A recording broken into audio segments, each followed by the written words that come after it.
Welcome to another edition of 42 Straight Years In, Volume 2, Part 15. On my crackhead update, I encountered two this morning. One, he was riding a bicycle with all his bags and stuff on, and he spoke to me. And it was a lady, she was walking on the other side of the street, and guys a couple houses over, they was out shooting the AK-47, so they cut loose a clip, and she took out running. She probably done made it to Fort Worth by now because she was running her ass off. I mean, this old lady was running. And y'all let me know what y'all think about my interview with Lockdown 23 and 1. Let me know what you thought. How you was it a good interview? There's so many facts was left out because everybody has time restraints. You must get as much pertinent information in as you can.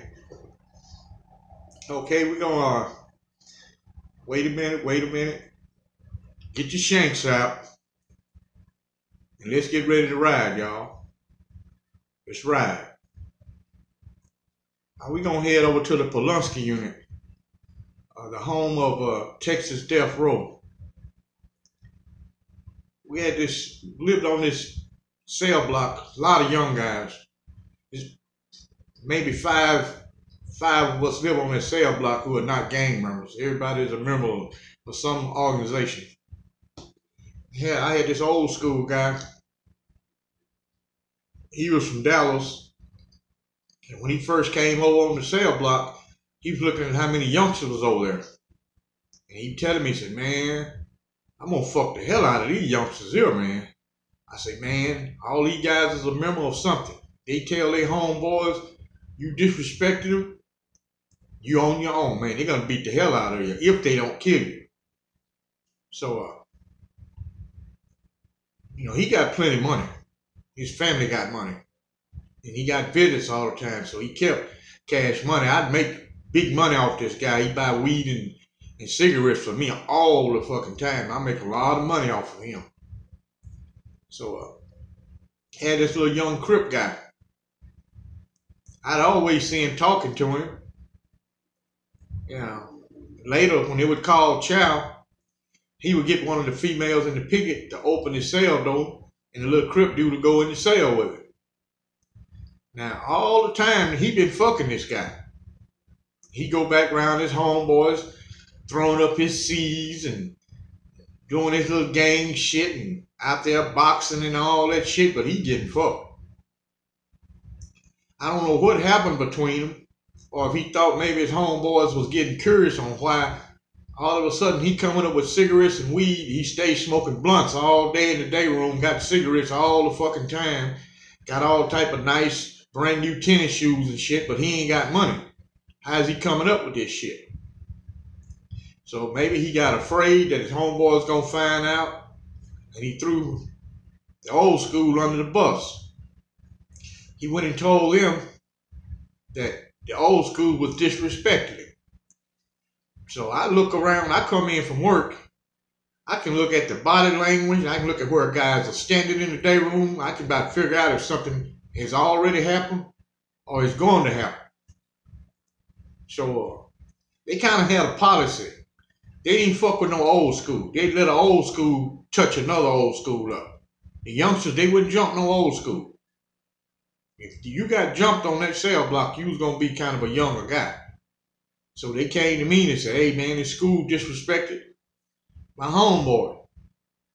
So we're going to call school out. We want to talk to him. I said, yeah, do that. I said, this will work out perfectly. Call him out. So he went up to his cell, said, hey, man, we're going to get your door open. Come out, man. We want to talk to you. So they all gathered around. They running court on school. So I sit on the table, and I was just listening at how the things was going. Man, you too old to be disrespecting my homeboy because he's a young guy. Man, we don't even play that shit, motherfucker trying to punk one of our homeboy. We don't even play that kind of shit. So I sensed right then they getting ready to jump him. They done already reached the conclusion. You disrespected my homeboy, you finna pay the price. We don't give a damn about you. Oh, you shouldn't have disrespected him. You should have known better. So I intervened. I say, hey, man, before y'all even do whatever y'all got on your mind, I said, y'all homeboy is a straight up woman. He been getting fucked all the fucking time. What is, yeah, man. I say, he was fucking him, and he's not raping him. I say, he was going in that cell with him, giving up his pussy.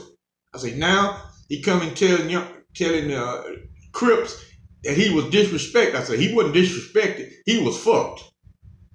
So they came to the conclusion, ain't nothing they can do to school. He ain't raping him. So they make their homeboy catch out. Now he got to run to the ward and then get locked up. And he stayed in lockup by 3 or 4 months, and they finally transferred him to another prison.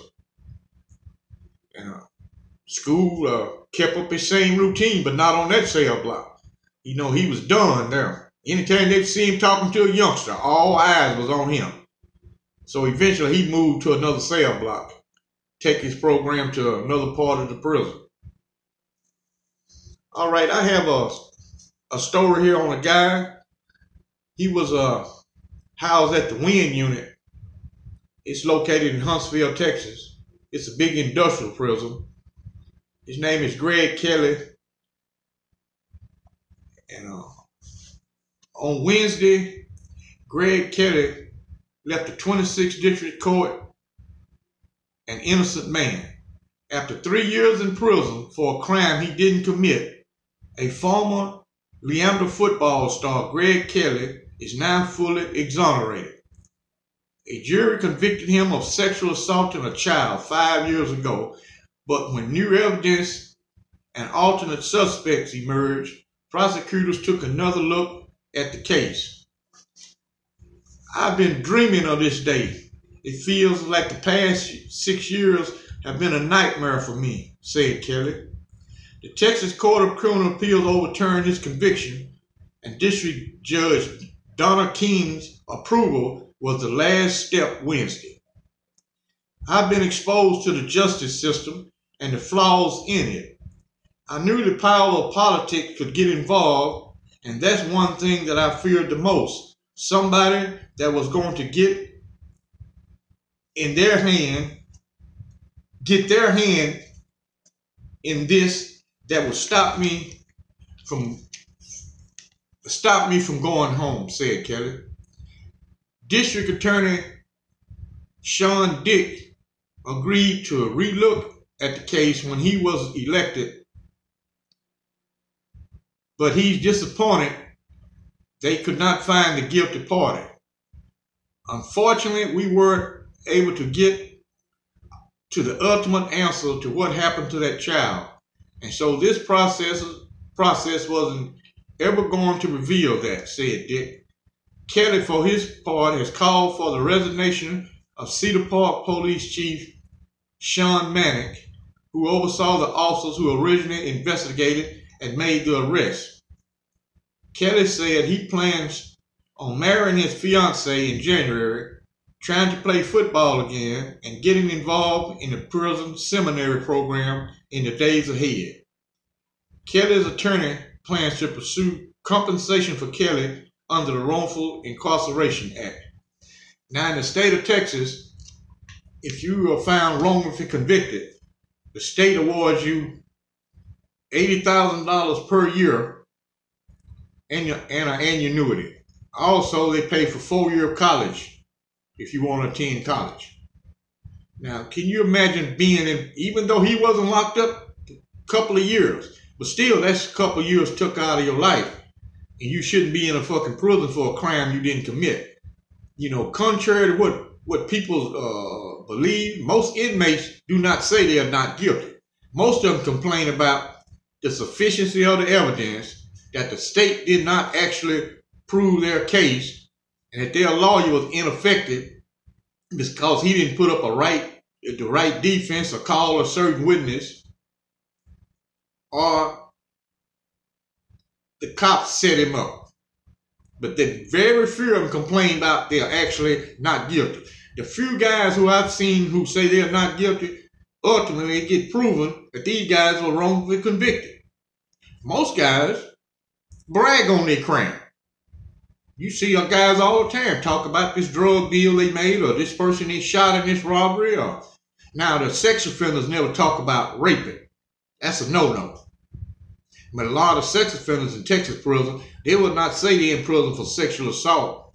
They'll say, I'm in here for aggravated robbery, or I beat up my wife, or some shit like that. They just won't straight out tell you that they're a sex offender. Because the majority of sex offenders in Texas, they are not attacked because it's so many. They got a couple of prisons that are 75% sex offenders are housed there, but it's too many in the state of Texas. All the maximum security prison has a lot of sex offenders. They are not attacked. Now, I have seen a case where a person on the outside paid an inmate to attack this guy.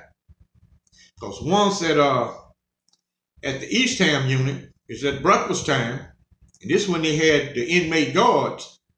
We was on our way to breakfast, and I saw all the fucking building tunnels was awoke, standing around. That's unusual. Normally just one building tunnel. It's too early in the morning, 3:30 in the morning. And we went to chow, came back while we was in the day room. All of a sudden, a few guards who work at night, they came in and looked. They found this guy mysteriously hung in his cell. And, I can easily put two and two together and know that the building tunnels went in that cell and hung this guy. And he was a rapist. But in Texas, the only way you'll have a problem being a sex offender is you try to join a gang and they do a background check where you kind of up shit creek. But just attacking a sex offender, man, I've known tons of them walking around in population. Nothing happened to them. Enough ranting raving.